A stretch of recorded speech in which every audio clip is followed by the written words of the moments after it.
Ó, esse vídeo eu fiquei curioso, apareceu na minha timeline do YouTube, fiquei curioso para assistir, beleza, vou assistir com vocês. E eu vi que no começo tem algumas legendas, eu não quero com legenda, mas tá embutida no vídeo, não tem como eu não ver. Mas eu vou tentar ao máximo não olhar para a legenda. Tá bem? Confia em mim, vocês não conseguem ver meu olho, aonde eu tô olhando. Mas confia em mim. Let's go! How I became fluent in English without studying it. Como eu me tornei fluente em inglês sem estudar. Será que é clickbait? Será? Ou é do jeito que eu faço? E ele fez desse jeito aí. In this video, I'm going to explain how I became fluent in English without actually studying it. In a city where only 2 to 5% of people are fluent in English. This is probably the most requested video you guys have always asked for. And I'm really excited to share my experience because I guarantee that anyone who does what I did will become fluent as well. So, a bit of context, I come from a city called Aleppo in the country Syria. I've lived there my entire life, I grew up there, and I moved to Dubai around 4 years ago. Tá, ele mora na Síria, na cidade na Síria. As well. So, a bit of context, I come from a city called Aleppo in the country Syria. I've lived Ele mora numa cidade chamada Aleppo, que fica localizada no país da Síria. there my entire life. I grew up there and I moved to Dubai around 4 years ago. The main language in Syria is Arabic. That's the language that everybody speaks, whether you're going to a shop or to school or to a bank. Most people, especially when I was growing up, spoke broken English or understood basic terms like hello and goodbye. Now it's gotten a lot better with the internet. The younger generation understands how important learning English is and they've welcomed it more. But back when I was growing up there, most people didn't Tá, então na internet que ele viu que, tipo assim, que ele mais tinha visto anteriormente era o árabe, né? Mas na internet o inglês dominava, então ele decidiu. speak English. Which actually brings me to my first point in this video, which is if you are trying to learn English in a non-English speaking country, understand that school and studying are not enough. This is gonna sound Tá, se você tá num país, se você está estudando inglês e o país seu não é falante inglês, escola não será o suficiente. Escola e estudo não será o suficiente. É isso que ele tá falando. Não sou eu, é ele.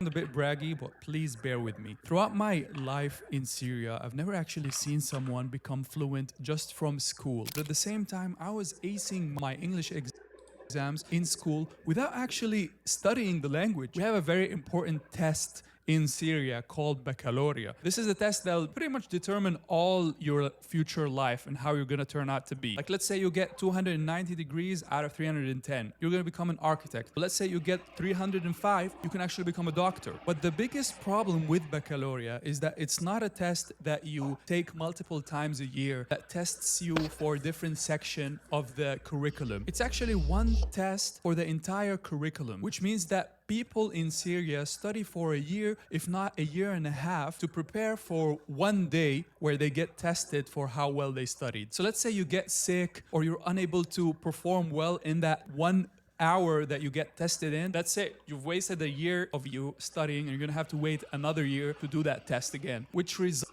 Nossa, na Síria tem tipo um dia no final do ano que é uma prova, a maior prova que tem para ver questão de notas. E pelo que eu entendi, pelas notas da prova vai determinando suas profissões também. Foi o que eu entendi. E tipo assim, mano, você foi mal nessa prova de agora, você vai ter o ano que vem para fazer na mesma data, assim. Você tem que estudar o ano que vem inteiro para fazer de novo.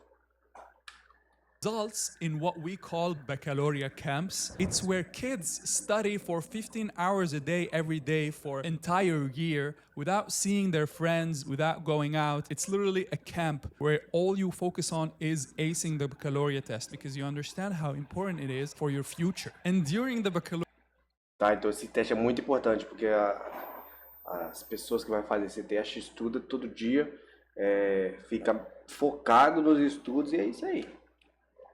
camps, during the English test in particular, I was in gaming lounges playing video games. I don't know if you can imagine, the entire streets are empty of people who are trying to study for baccalaureate, and I'm literally in the gaming lounge. And everybody in the gaming lounge is like, what the fuck are you doing here, bro? I specifically remember feeling super guilty about it. But at the same time, these are my English grades in baccalaureate. I probably could have gotten a better grade if I actually studied, but playing League of Legends was more important, I guess. I don't say all of this to brag. I'm just trying to overstate how unimportant studying was to me, simply because Tá, então ele treinou inglês pro teste jogando, talvez. I did something else that made me become fluent. Even when I was studying architecture in university, I would make deals with my colleagues so that they would gather around me during English tests so they can cheat off of me, basically. And I would cheat off of them in other tests. All of these people were studying in school, but why were they gathering around me for information? Why were all the baccalaureate students camping in their houses studying for 15 hours for the English test while I was playing League of Legends? And the answer for that is because I was interested in things that made me learn English passively. And I'll go over how you can Tá, então fazer coisas interessantes para ele aprimorou o inglês passivamente para ele.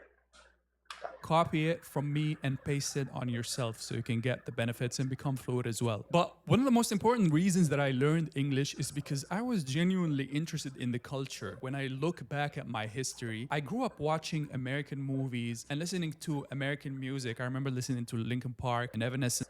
Tá, então aprender o inglês para ele foi muito importante porque ele cresceu envolto à cultura americana. Igual nós brasileiros, geralmente a gente paga pau de gringo e mais americano, né? Estadunidense. E é isso. Aí tá falando do Linkin Park, a banda de rock, roll. To the point where I actually wanted to have, for some reason, an American girlfriend. And it was my dream to move to the US, which is not my dream anymore. It got so intense to the point where I actually wanted to have, for some reason, an American girlfriend. And listening to American music, I remember listening to Linkin Park and Evanescence, to the point where I actually wanted to have, for some reason, an American girlfriend. And it was my dream to move to the US, which is not my dream anymore. It got so intense to the point where I changed my name from Rami to Roy, which is my Instagram username until now. And it's the reason why this channel is called Rami Roy. I remember I had a Facebook account with my American name, Roy Abdul. And my ex-girlfriend back then was so insecure that she logged into my account and she changed the password to my account. So when I made a new account with my real name, I posted this and I say, it feels so weird to be called Rami. So I say all of this just to show that my entire English fluency never came from actually studying. And my lifestyle added up to thousands of...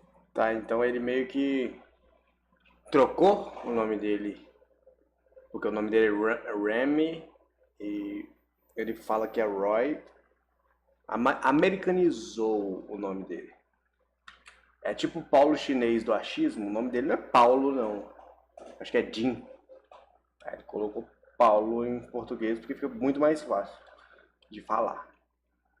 Abrasileirou.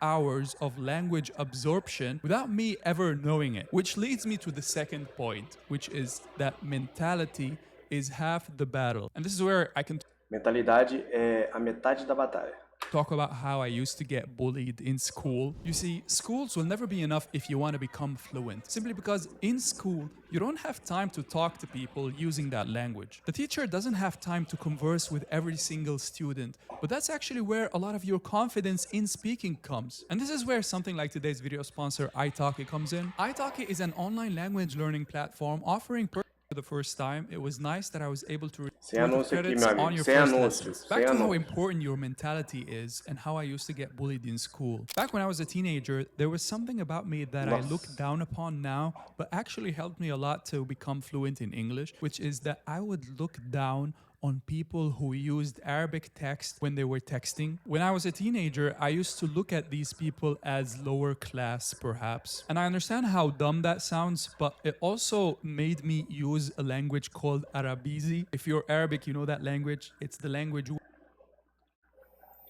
Found one of my convos from 2011. Dude, Nossa, Ediki Bifai. Aiza. Wala shit. Nossa, não tô entendendo nada. where you speak Arabic but in English and numerical letters. But this judgmental mentality that I had about Arabic was so strong that it made me even switch my original phone language to English. I remember when I used to go to a repair shop, they would always ask me to switch it back to Arabic. And interestingly, I wasn't the only one who had a judgmental mentality because everybody around me, including my friends, would also make fun of me when I spoke English. I remember saying to my friends something like, أخذت الكمبيوتر على التصليح, which means I took the computer to the repair shop. And everybody would start making fun of me for saying computer. And after that would happen, I would literally start saying computer just to fit in society. Looking back, that sounds dumb as hell, but this shows O pessoal zomba dele porque ele fala com sotaque.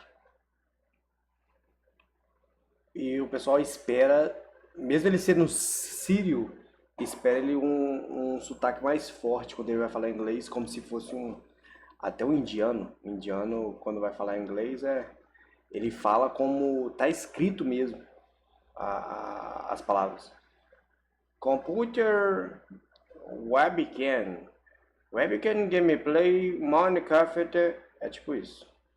Não é xenofobia, tô só showcases how important your mentality and your adversity towards stigma is in a country that doesn't speak English or in a country that used to have a strong majority of people who oppose American values. On the other hand, and to show how important having good motivation is, there was a student in our class that would always say people instead of people because we don't have the letter P in Arabic. And everybody would make fun of him. And every time it was English class and the teacher made him read something and he would say people, the entire class would laugh at him. But the teacher called him Mr. Biebel, and since that moment, that kid in every English class would always raise his hand and would always volunteer to read a paragraph in English. And the teacher would commend him. And eventually, he improved a lot simply because the teacher recognized him and encouraged him. So comparing the motivation the teacher gave that kid to that situation where my friends made fun of me for saying computer, it's easy to see how someone can have a bad accent or give up on learning English altogether simply because of that mentality. And I'll tell you that even until now, when I go back to Syria and people make fun of me, I tend to not speak with an American accent simply because I don't want to deal with the backlash or annoying comments, because I don't want to seem like that guy who is Syrian and lived his entire life to Syria but who's sucking up to the Americans, which is a real thing that people believe, weirdly enough. And it's that same stigma that people have that doesn't allow them to watch American TV shows or listen to American music or watch American movies. Most people in Syria back in my day used to watch dubbed TV shows, possibly American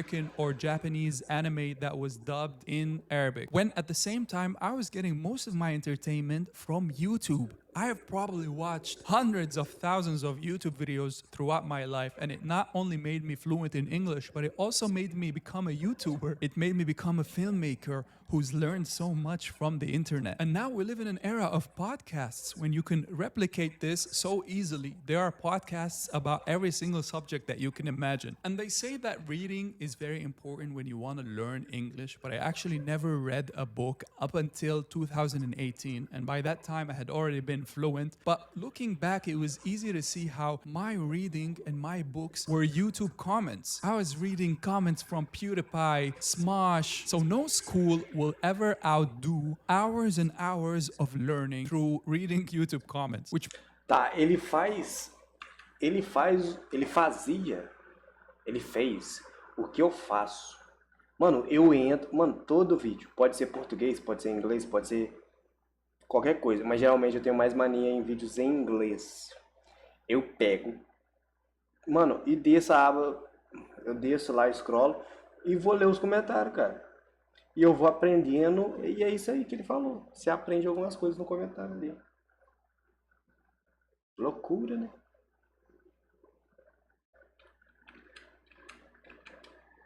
Brings me to a very important point about writing and input, not just reading and listening. In schools in the US, they make them write essays, which is an exercise that does a lot of things, but one of the most important things it does is teach people how to write, particularly in English. But looking back, throughout my life in Syria, I was doing it without knowing. I used to do something online back in the day called site modeling, which cringy would be an Nossa.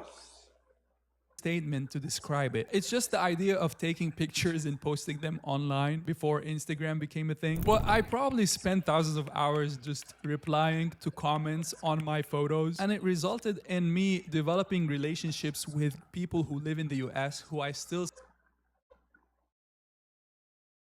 speak until now, which not only made me better in English, but also made me understand the American world. I used to have a friend who would send me videos of her life, and I would send her videos of mine. And I think this was before even YouTube became Tá, ele começou a se conectar muito com o pessoal dos Estados Unidos.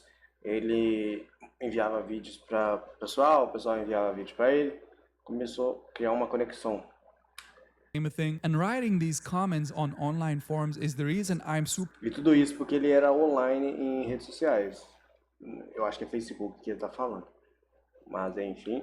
fast in typing right now. There used to be a typing game that I used to play all the time, and I can say I can almost type as fast as I can speak, which is a very valuable skill to have. There's exercise in schools called dictation, and it's where a teacher would say something and have the students write it down and then compare what they wrote down to the actual text that they Eu gostei. Esse jogo, ele diz que é comparado quando tá na hora do ditado da professora.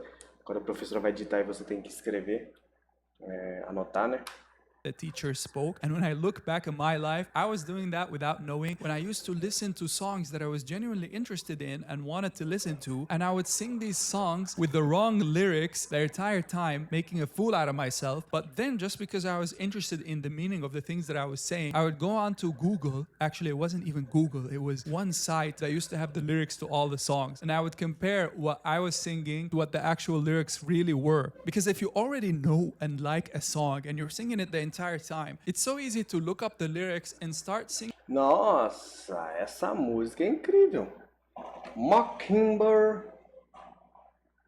Hey Lee, I know you're Mr. Mom, and know you're Mr. Dad. When I go when I try to give you, I never had. I can see you're sad, every way in your smile, every you laugh. I can see you're inside, deep inside, on the ground. Nossa, a música é boa, hein? Singing the real ones. And I can't think of a better way to impersonate an American person's life or experience better Tá, isso aí eu já fiz também, tá? Vamos ver se tem alguma coisa que eu nunca fiz. than singing a song, if that makes sense. Even if I open my Facebook account right now, I can find Kiss the sun and burns our lips that radio can girls your will never ever ever make me the perfect killer. Outside the rabbit hole is a can shop of a poison.